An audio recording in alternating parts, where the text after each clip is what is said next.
నమస్తే, welcome to Leo news.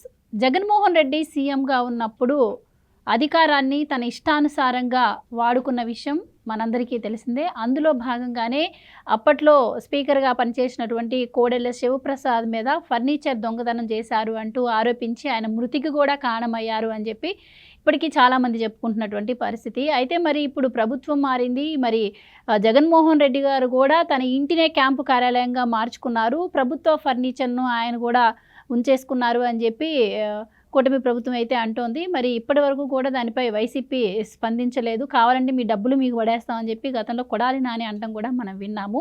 మరి తనకొక న్యాయం, ఎదుటి వాళ్ళకు ఒక న్యాయమా అన్నట్టు ఉంది పరిస్థితి. అలాగే అందరూ కూడా మాట్లాడుకుంటూ ఉన్నారు. మరి జగన్మోహన్ రెడ్డి వ్యవహరించినటువంటి ఈ తీరు వల్ల ఒక ప్రాణం బలైపోయింది అని ఇప్పటికీ కూడా చెప్పుకుంటున్నారు. దీని గురించి మరిన్ని వివరాలు తెలుసుకుందాం. మనతో పాటు ఉన్నారు senior political journalist doctor Durga Vadlamani గారు. నమస్కారం. నమస్తే అండి. సో జగన్మోహన్ రెడ్డి గారు అప్పట్లో కోడెల శివప్రసాద్ మేర దొంగ అని ముద్ర వేసి దొంగతన ఆరోపణలు చేసిన విషయం మనకి తెలిసిందే. అప్పట్లో ఆయన చెప్పారు, ఇట్లా రాష్ట్రం విడిపోయింది కాబట్టి కొంత ఫర్నిచర్ని మా ఇంటికి తాడించడం అయితే జరిగింది, మీరు తీసుకెళ్ళిపోండి అని చెప్పి ఒకటి కూడా కాదు 2-3 సార్లు కూడా ఆయన లేఖ రాయడం జరిగింది. కానీ దానిపైన స్పందించకుండా అప్పట్లో ఏపీ అసెంబ్లీ చీఫ్గా ఉన్నటువంటి మార్షల్ గణేష్ బాబుని కూడా బదిలీ వేసి ఆయన ఏదో దీనికి సహకరించినట్టు, అప్పుడు కోడెల శివప్రసాద్ మీద దొంగ అనే ముద్ర వేసి ఆయన మృతికి కారణమైందని చెప్పి అంటూ ఉంటారు. సో మరి అలాంటి జగన్మోహన్ రెడ్డి మరి అలాంటి తప్పు చేయకూడదు కదా. ఆయన కూడా మరి ఇప్పుడు అదే చేశారు. మరి ఇప్పుడు జగన్మోహన్ రెడ్డి గారిని ఏమనాలి, వాళ్ళు వ్యవహరిస్తున్న తీరుని ఎలా చూడాలి, మీరేం చెప్తారు? మామూలుగా పేదలకి పెత్తందారులకి అంటాడు కదండి ఆయన. మరి అంత పేదవాడు 38 కోట్ల విలువైన ఫర్నిచరు ఏ రకంగా తీసుకున్నాడు? ఆయన ప్రజల సొమ్ముతోటి ఎలా కొనుక్కున్నాడు? నువ్వు క్యాంప్ ఆఫీస్ ఎక్కడైనా పెట్టుకో. ఇప్పుడు నువ్వు ఇంకా ముఖ్యమంత్రిని అనుకుంటున్నావా? నువ్వు ముఖ్యమంత్రివి కాదు కదా. నువ్వు ఓడిపోయి 4 నెలలు అవుతుంది ఇంచుమించు. రేపు 12వ తారీఖు వస్తే యాక్చువల్గా నిన్నటికి రిజల్ట్ నిన్ననే కదండి. నిన్నటికి 4 నెలలు అయింది. ఇంకా ముఖ్యమంత్రిని అనుకుంటున్నాడా? మీరు చెప్పినట్టుగా నీకో న్యాయం, ఎదుటివాడికో న్యాయమా? అందరూ ఒకటే కదా. ఎంత పొగరుగా మాట్లాడారండి ఆ రోజు. ఏదో దొంగతనం చేసేసినట్టు. కోడెల శివప్రసాద్ గారికి ఏం కర్మ అండి? ఆయన మంచి డాక్టరు, మంచి పొలిటీషియన్, రాజకీయ నాయకుడిగా మంచి గుర్తింపు ఉన్న వ్యక్తి, స్పీకర్గా పనిచేసిన వ్యక్తి. ఆయన ఎంతో పెద్ద మనిషి ఆయన. ఆఫ్టర్ ఆల్ ఈ ఫర్నిచర్ ఆయనకో లెక్క. మీరు చెప్పినట్టుగా ఆయనంతటా ఆయన లేఖ రాశారు.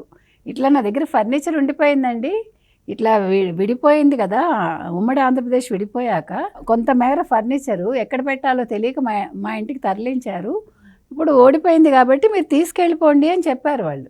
ఆయన మర్యాదగా చెప్పినప్పుడు దాన్ని మీరు ఇంకా అప్రిషియేట్ చేయాలి. మీరు ఇంత నిజాయితీగా మీరు లేఖ రాశారండి, చాలా సంతోషం, మీరు పంపించేసేయండి మాకు కార్యాలయానికంటే మర్యాదగా ఉంటుంది.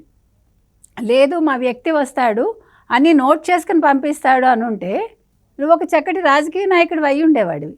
ఈరోజు హంతకుడు అయ్యావు. నువ్వు హంతకుడే కదండి.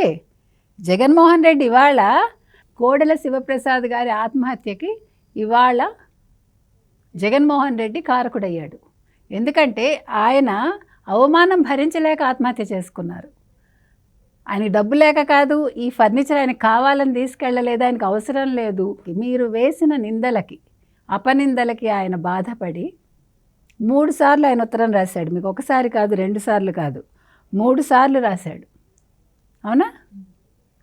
దాన్ని మీరు ఏం చేశారు? మీరు చెప్పినట్టుగా అతన్ని ఎవరినో బదిలీ చేసి ఇన్ని చేసి దాని మీద అందరూ వ్యాఖ్యలు చేసి ఏదో తెలుగుదేశం వాళ్ళందరూ దొంగలు అన్నట్టు, కోడెల శివప్రసాద్ పెద్ద దొంగ అన్నట్టు, కొడాలి నాని ఏంటి, ప్రతి ఒక్కడు నోరున్న ప్రతి ఒక్కడు ఇష్టానికి మాట్లాడితే ఆ అవమానం తట్టుకోలేక ఆయన చనిపోయారు.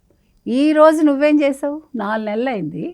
నువ్వు 38 కోట్లు పెట్టి ప్రజాధనాన్ని నువ్వు నీ సొంత షోకులకి నువ్వు ఖర్చు పెట్టుకుని ఒక ముఖ్యమంత్రి హోదాలో నువ్వు ప్రజల నుంచి వచ్చిన ట్యాక్సులన్నీ కూడా విపరీతంగా ఖర్చు పెట్టుకున్నాడండి.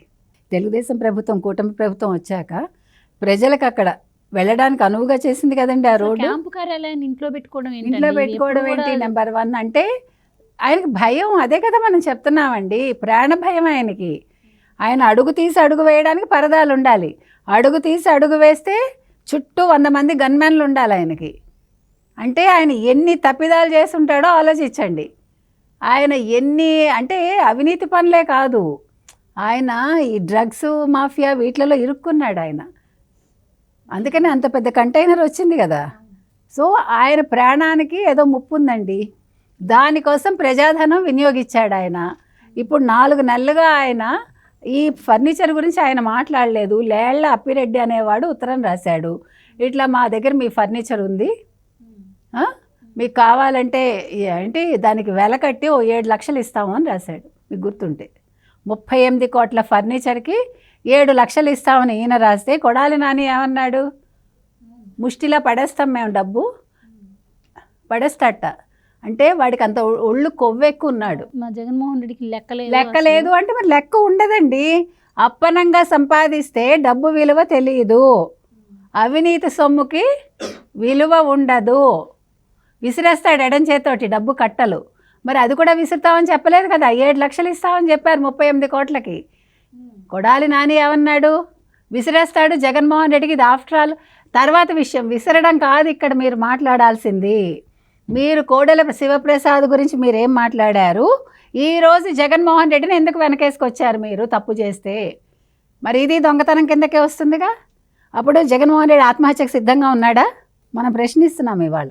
నీ వల్ల ఒక మంచి నాయకుడిని కోల్పోయింది తెలుగుదేశం, నీ వల్ల ఒక మంచి డాక్టర్ని కోల్పోయింది ఈ సమాజం కదా. కాబట్టి ఇవాళ జగన్మోహన్ రెడ్డి 38 కోట్ల కోసం ఆత్మహత్య చేసుకుంటాడా, సిద్ధంగా ఉన్నాడా? సిగ్గు లేకుండా డబ్బులు విసిరేస్తాడని మీరు చెప్తారా? ఇప్పుడు జగన్మోహన్ రెడ్డి అసలు ఉత్తరం రాయలేదుగా ఫర్నిచర్ గురించి. మొన్న లోకేష్ అన్నారు, ఇట్లా ఫర్నిచర్ తీసుకెళ్లారు అలీబాబా 40 దొంగలు, రాష్ట్రాన్ని దోచుకున్నారు 5 ఏళ్ళు అని అన్నారు ఆయన. సో దీన్ని వదిలే ప్రసక్తి లేదు అని. మరి ఇప్పుడు ఎందుకు కొడాలి మాట్లాడు, దీని మీద లడ్డు వ్యవహారంలో మాట్లాడారుగా, కల్తీ నెయ్యి వ్యవహారంలో మాట్లాడారుగా. నిన్న జగన్మోహన్ రెడ్డి ప్రెస్ మీట్ పెట్టి ఏం చెప్పాడండి, వెంకటేశ్వర స్వామికి ఈయన సలహాలు ఇచ్చాడు, మీరు విన్నారు కదా.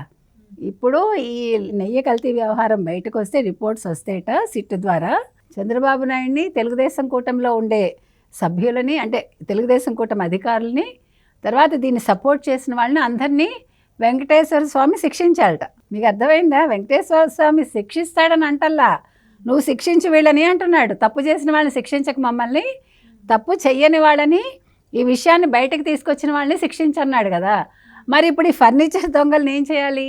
ఏమండి 38 కోట్లు ఎంత డబ్బండి, ప్రజల సొమ్మండి అది.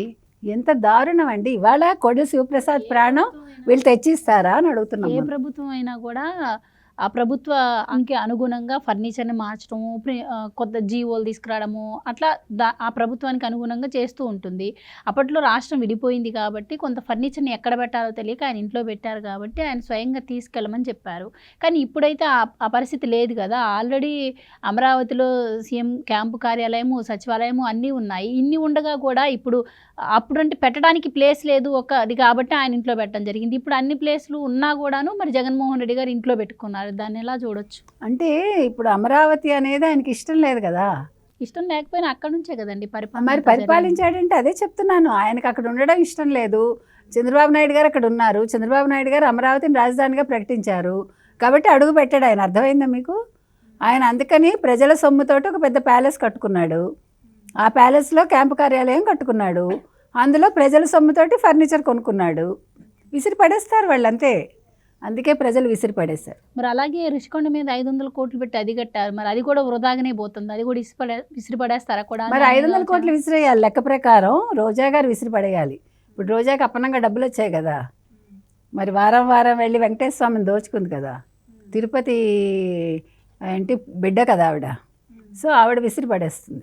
సరే, ఒక్క కోడెల శివప్రసాద్ గారనే కాకుండా చాలామంది టీడీపీ నాయకులను కూడా అట్లానే ఇబ్బంది వచ్చింది. అక్రమంగా అరెస్ట్ చేయటం, ఒకవేళ తీసుకురావాల్సింది అచ్చెన్నాయుడు గారు ఆపరేషన్ చేయించుకున్నా కూడా ఊరు మొత్తం తిప్పి తీసుకురావడం కావచ్చు, ఇలా చాలామందిని కూడా వేధించిన పరిస్థితులు మనం చూసాము. సో వాటన్నిటి గురించి ఎలా చూడొచ్చు అంటారండి? ఎలా చూడడం ఏంటండి, రాక్షసులండి, రాక్షసానందం వాళ్ళకంతే. వాళ్ళు భరించలేరు దేన్ని కూడా. అంటే మీరు మంచిగా ఉండడం వాళ్ళు తట్టుకోలేరు. వాళ్ళు చేసే చెడ్డ పనులని మీరు ప్రశ్నిస్తే మిమ్మల్ని అలాగే అక్రమంగా తీసుకెళ్ళిపోతారు. మీకు అసలు అవకాశం కూడా ఎవరు ఊపిరి పీల్చుకోవటానికి కూడా అవకాశం ఇవ్వరు వాళ్ళు. ఇంకా నయం ప్రజలు చూస్తున్నారు, సోషల్ మీడియా ఉంది కాబట్టి వీళ్ళందరూ బతికారు. కానీ లేకపోతే అసలు మనుషులు శవాలే దొరకవు. శవాలు కూడా దొరకకుండా చేస్తారు వాళ్ళు. కాబట్టి అవకాశం లేదు కాబట్టి వాళ్ళని ఇబ్బంది పెట్టి వదిలేశారు. సో ఫైనల్గా మేడం ఎలాంటి తప్పు చేయని కోడెల గారు ఆత్మహత్య చేసుకున్నారు. ఇప్పుడు ఆయన ఆత్మకి శాంతి కలగాలంటే ఏం జరగాలి? ఏం చేయాలి? జగన్మోహన్ రెడ్డి ఆత్మహత్య చేసుకోవాలండి. సిగ్గుంటే, శరం ఉంటే, తప్పు చేశాను అనుకుంటే, చీము నెత్తురు ఉంటే ఆత్మహత్య చేసుకోమనండి, అంతే. Right madam, thank you so much.